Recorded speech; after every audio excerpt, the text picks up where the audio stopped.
So there's a view back the way, just slightly where we've come from, and just at the tall firs there, that's heading through to where the Monument Cottage is. Bears Monument at the back, of course, and then over there's it's called Black Bank, and that takes you over the lag, and it's this is actually called Tomachastle, and back in the 13th century, up until the 13th century, that was the seat of the ancient Earls of Strathearn. A castle. That's why it's called Castle. Hill of the Castle is the translation for Tomachastle in Gaelic. Tomachastil. But I found this very rare handmade basket box. These were all the rage. They no longer make these unless you contact the company, and this will cost you about 60 quid. I'm not joking, this will cost about £60. There's the number on there as well. So these carried all the different stuff like fruit and bananas and all sorts, the days before plastic. And they had to have quite a weighty cut. I mean, strawberries could go in there, you know, packed in the punnets. And that's a very, very rare basket. That probably fell off the train years ago. Yeah, it probably did, Andy.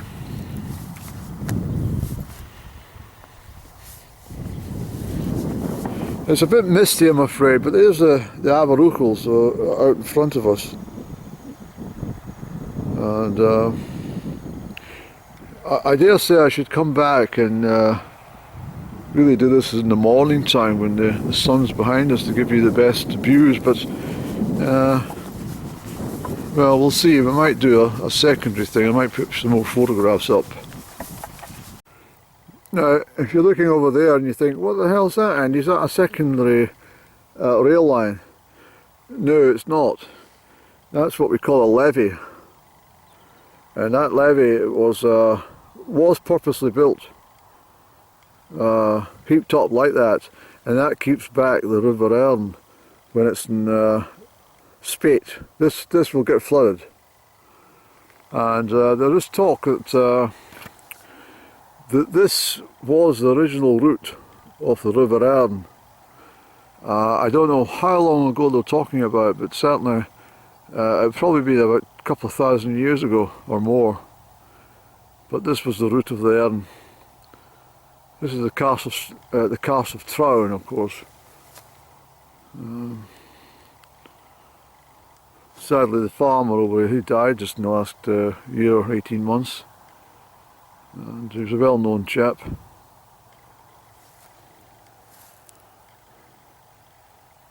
I hadn't met him actually. I don't think I actually had the pleasure. But he was a very popular person. I probably did, you know, pass him or say hello or something, but I can't really remember being in any deep conversation with the gentleman. But isn't it fantastic, Andy?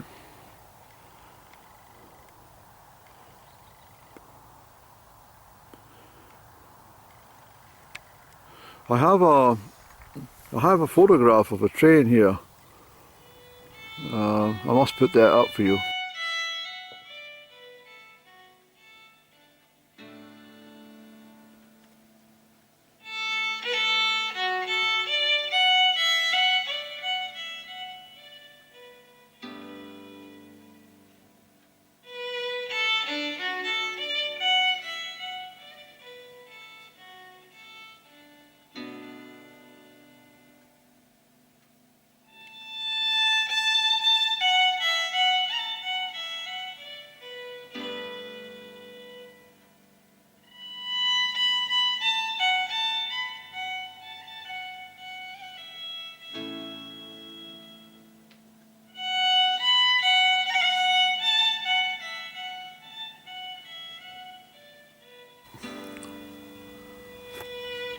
Tom of Chestel, Black Bank,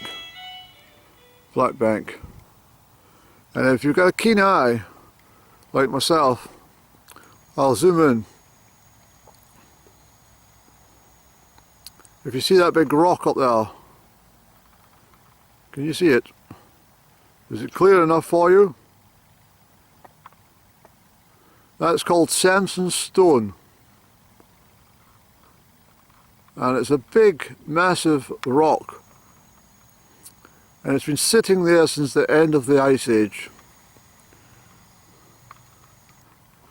What happened was God was making major adjustments on the planet Earth several thousand years ago. Well, for God it was neither here nor there, because he's infinite, you know, and the stone up there is something which wasn't actually meant to be left there.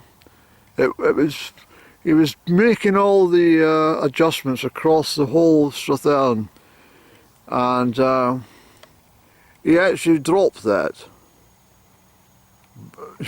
He dropped it by accident, and it's just a speck of dust to God, but he dropped it, and then he looked at it and he says, "What the hell's that over there?" And he says, "Well, that looks all right, that. I think I'll leave that and confuse everybody from now and forevermore as to how it got there." But that's the story. It's massive.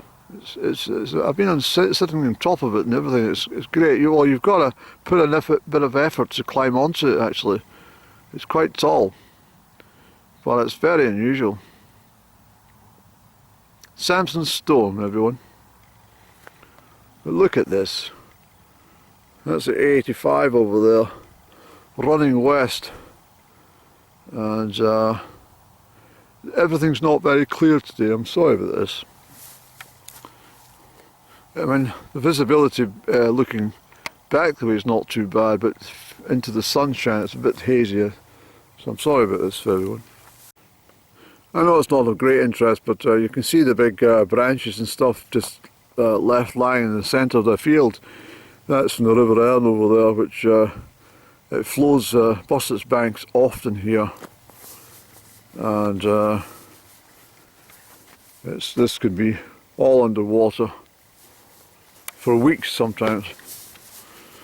But we're coming up to this gate, and you'll see further evidence of the old structures, just really to confirm that we're definitely on the Crieff to Comrie railway line. And hopefully this is good viewing for you. There we are. Fantastic, Andy, isn't it? It is.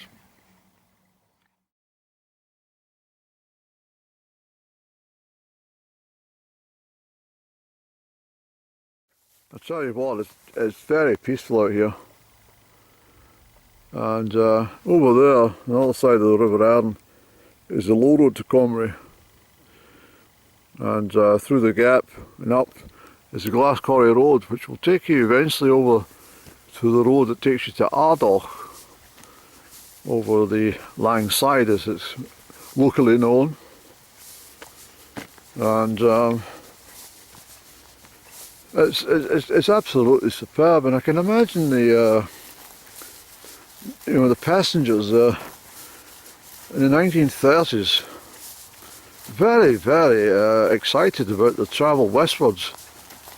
It must have been absolutely amazing to come through here.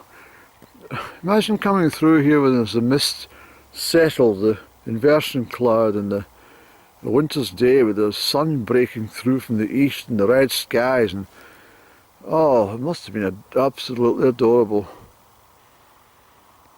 And riding the carriage into sunset, I must try and locate a timetable to see what times of the day they actually travelled. But I have to say, I'm having a brilliant time just walking this route. I'm going to stop along at this fence and have a cigaretto. I think having a cigarette is actually good for you. It gives you focus. It helps you breathe a little more steadily, and it also gives you motivation. Well, there's more motivation to go and have the cigarette than there is to do anything after the cigarette, but I think I'm making sense.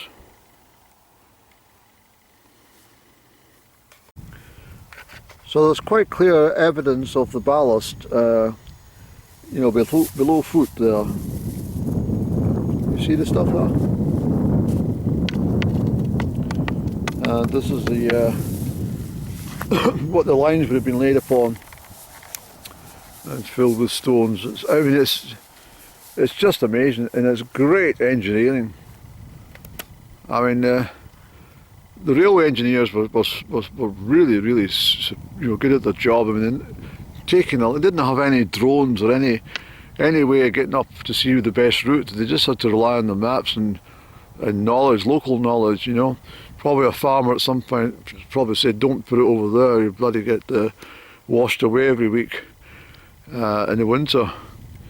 But they've come through, and it makes it such a beautiful, I mean, a really commanding views. It's just not shown today, unfortunately, but all the way up into Leadnock and all the way through Comrie and stuff. I can see Melville's Monument and stuff like that, but well, for me, this is all very easy peasy stuff, because I spent so much time out and about. I can tell you just about everywhere to go. The only thing I haven't been up to, in actual fact, is the chapel. It's up there at Lawes. I'm going to have an explanation up there. But anyway, yeah.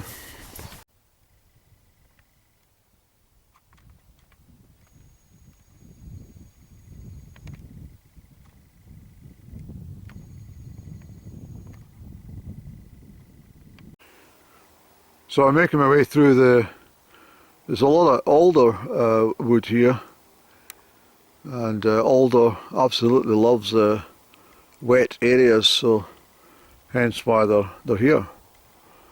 There's alder and there's elder, so that fainter coloured branch on there, that's elder, and that is alder.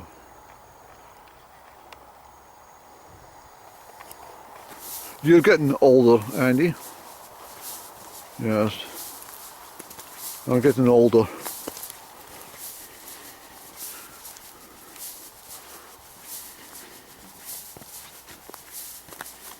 So this is really decent. I have to tell you, it's a pleasurable day to be walking. I couldn't come out any earlier today. I had such a stack full of things to do. I had to go to Bertha, and trying to park in bloody Bertha's an absolute nightmare.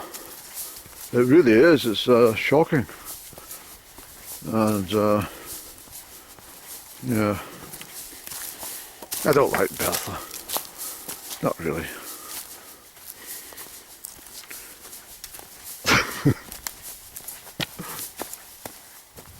There's the line away back, Andy. Yeah. So we've come quite a distance already. So this is probably just a decent place to actually come to a halt on the line. If we go through there, we'll come all the way up to Laura's house. So what we'll do, I just want to show you the little ferry, little railway ferry on the track.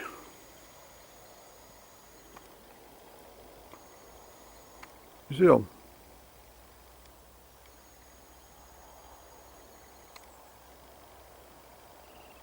You might not see him as clear as I can, but he's definitely there.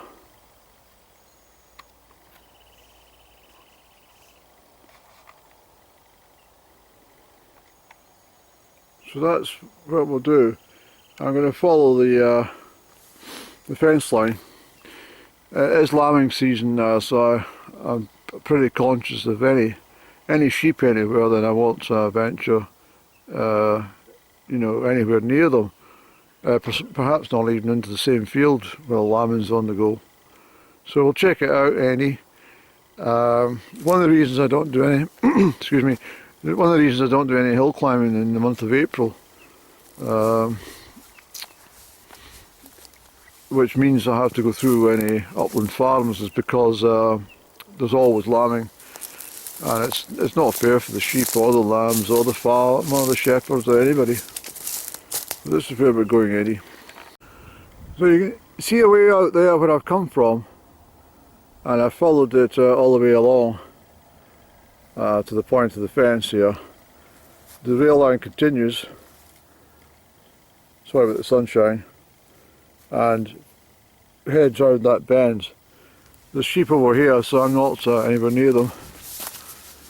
Following this fence, and this is a traditional track, probably utilised by, well, probably very few actually, but it's the right way to walk across the lands, is sticking to these designated routes rather than tramping across everything.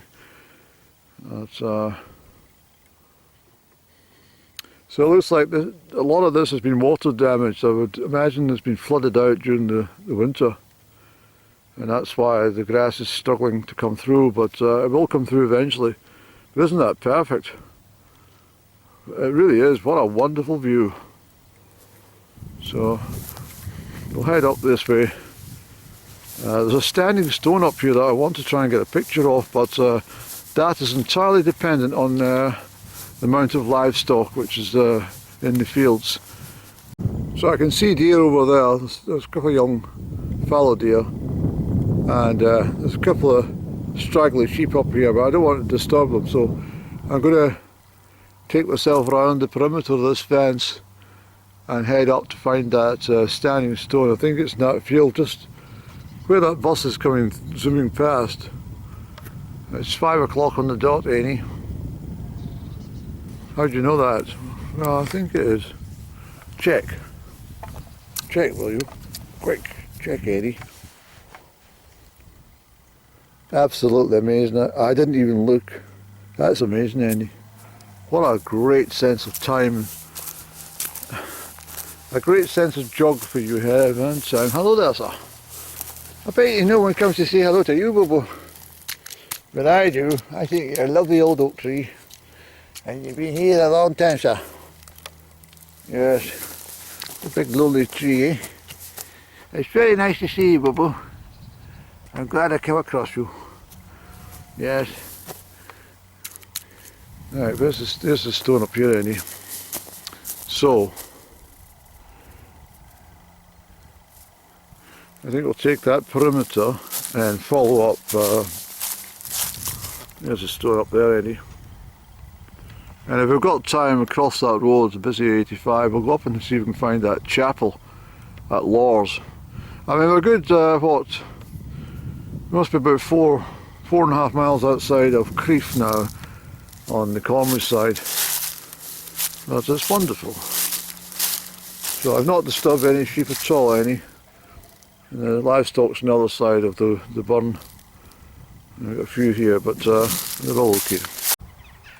So that ahead of us is Lors house. Not getting a great picture of it. There should be some sunshine upon it, Andy, to get the best light upon it to show off its features. But Lors house, I'm not sure if it's on the market, if it's actually habited at the moment. But it used to be an agricultural school just after the Second World War.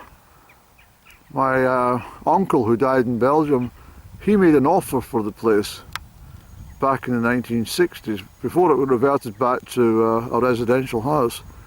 They tried to buy it once no longer a school, but they were not successful. Not successful in their bid. So this is quite a prominent track from this field down here. So it makes me think that this was once a a connecting road of some sort. It's too elaborate for a farm track, and so, and the way the trees have been planted out, creating the avenue, it makes me think that it was of some importance. But I'm going to have a cigarette. I haven't had one for crikey for about 2 hours, so I'm going to have one just now and just enjoy things. And yeah, I'll go up to Laws and see if we can see that chapel.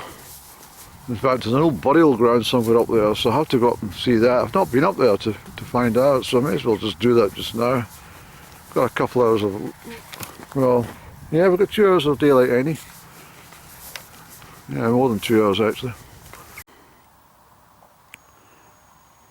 And that through the trees up there, that's the Comrie Cross, very popular place for cyclists and stuff like that. Where are we? I can't see in that light. That's it with this old beech tree, Annie. Look at this, that's amazing. Look at the size of that beech tree end. Yeah, we'll sit at the feet of this one for a moment, have a cigarette. So here we are at the Standing Stone, and I'm very pleased to come and visit this stone. I've not actually touched this one. I feel absolutely privileged to do so. You've been here a very long time, sir. Hey, Boo-Boo. What a wonderful stone. That must be about, well, it's a good couple of metres tall anyway. Yes. Isn't that a lovely, lovely, lovely stone, Eddie? Let's try and get a picture like that. Can't really get the fences out.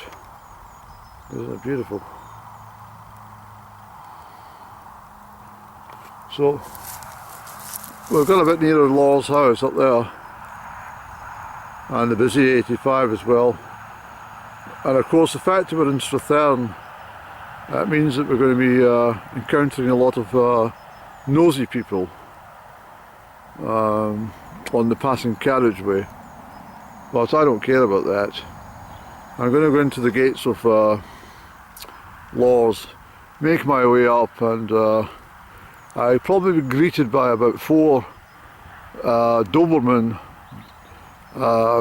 watchdogs or something. But we'll pop up, and if anyone says, "What the hell are you doing?" I'll say, "I'm looking for the old chapel, please." "Oh, come this way. Would you like a cup of tea?"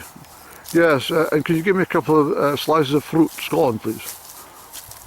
"No, sultana loaf, that's what I prefer. Thank you. 2 sugars." So there's the walkway back, and I will have to go back the way because, well, my car's parked a couple of miles away that way. And the other thing I have to say is I dropped my handkerchief, so I've only got 3 left out of my present purchase. That will be 2 if I can't find this other one, but I'm sure I'll locate it en route. So let's join the A85 Any. We'll cross over and we'll go and look for this chapel. It's a busy stretch of road, this, son. Very busy indeed. So a lot of care needs to be required on this stretch, please. Yes, indeed, Annie. We'll go up at the cottage there and we'll follow the track up the way. I must get off the road because some people like to overtake even if it's approach a blind corner, you know. So here we are. This is the gateway to Law's house up here. And it's lovely to see the daffodils all coming into bloom. And so we'll make our way up. I'm not entirely sure where this chapel is, Andy. Hopefully we can meet somebody and just ask them, yeah. I've got a feeling this house is empty at the moment. Something There's just something about it that's making me think that there's no one here. But we'll soon find out, Danny.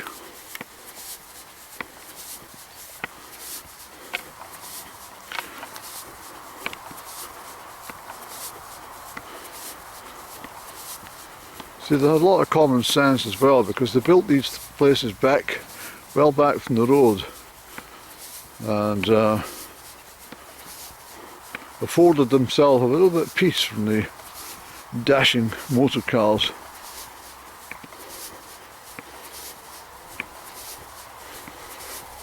It's beautiful. Not sure if you can see it in this light, but no, there doesn't seem to be any noise around. But what I'm interested in is the chapel. There's some yew trees here, but I think the chapel's down this way somewhere. I need to come back in a much more purposeful journey. I can't just mill around here. No, I can't just be here, Andy. Okay, it's the same old ruling for me. It's I'd rather meet people and let them know who I am and what I'm up to, rather than slink around. I do it everywhere I go. If I can get an opportunity to say to someone, I'll tell them, this is what I'm up to. Do you mind if I just go and have a look and let you know who I am and stuff? And yes, thank you very much. It's out of politeness. It's just well, both parties then feel a bit better about things. But I've got a feeling the chapel's down in here somewhere. I do. But I need to have a exact location. And I don't even know if there's any ruins at all attached to it. But this is why it's important to speak to somebody. There's some ground over there which is also a bit raised, and that's there's water over there, so that's good. If we can find out how far away from the water it is, we've got an idea of where the chapel will be. I've got a feeling that's somewhere about down in there. Looks like there's nothing left of it any. Oh wait, there is, I see it. It's further along. It's in amongst those trees. The light's not good. You see it? That's the chapel. So we'll come and visit. I knew it was near water, so that's the water. But I thought that was it down here. But there we go. So I'll come up and give that a visit. I'll park up in my vehicle on the appropriate lay-by, and then everything will be a bit more comfortable. Alright, so I'm heading back the path now, and I was glad to be up there, but I want to go to the I want to take photographs of that house and also the chapel when the light is behind me. So I want to come up here sort of a half decent after sunrise, and the light will be much better. The traffic will be probably a bit heavier as well, but nevertheless, I'll work that out when it happens, But I thoroughly enjoyed this little stroll. It's been absolutely brilliant. So I've only got, what I'll do is I'll park my car one day and I'll walk down here. I'll park it up at the croft actually, that's what I'll do. I'll walk down here and then I'll walk to Comrie, and then I'll get a bus back to the croft and pick up my car, and that leaves just one stage. Well, let's not jump the gun, Andy, we've got 2 stages left. So Gordon, if you're watching this, my friend, you were right, it wouldn't take me that long to do it. I could actually have done it all in a bloody a day if I wanted to put my mind to it, but it's camera work and not look at this old fella. Hey you. Hello sir. You're getting old, boo-boo. Oh, what a shame. What a shame for this tree, Andy. Hey you. The very first primrose of 2025 I've seen. Don't worry, I've already said hello to it. Give it a little dee-dee-dee underneath its chin. That's lovely to see that. I'm on my way back, and it's absolutely brilliant today. It's just, look at the light on the trees and stuff. It's absolutely brilliant, it really is. The sun's just going to set in a couple of minutes, but there's still enough daylight for me to get back comfortably to the car. I still haven't found my handkerchief, but it's been a really good walk. I'm glad I've done this part, and as I say, it's really pleasing to be out here. And finally, here's my handkerchief. Now, back to having 3, Andy.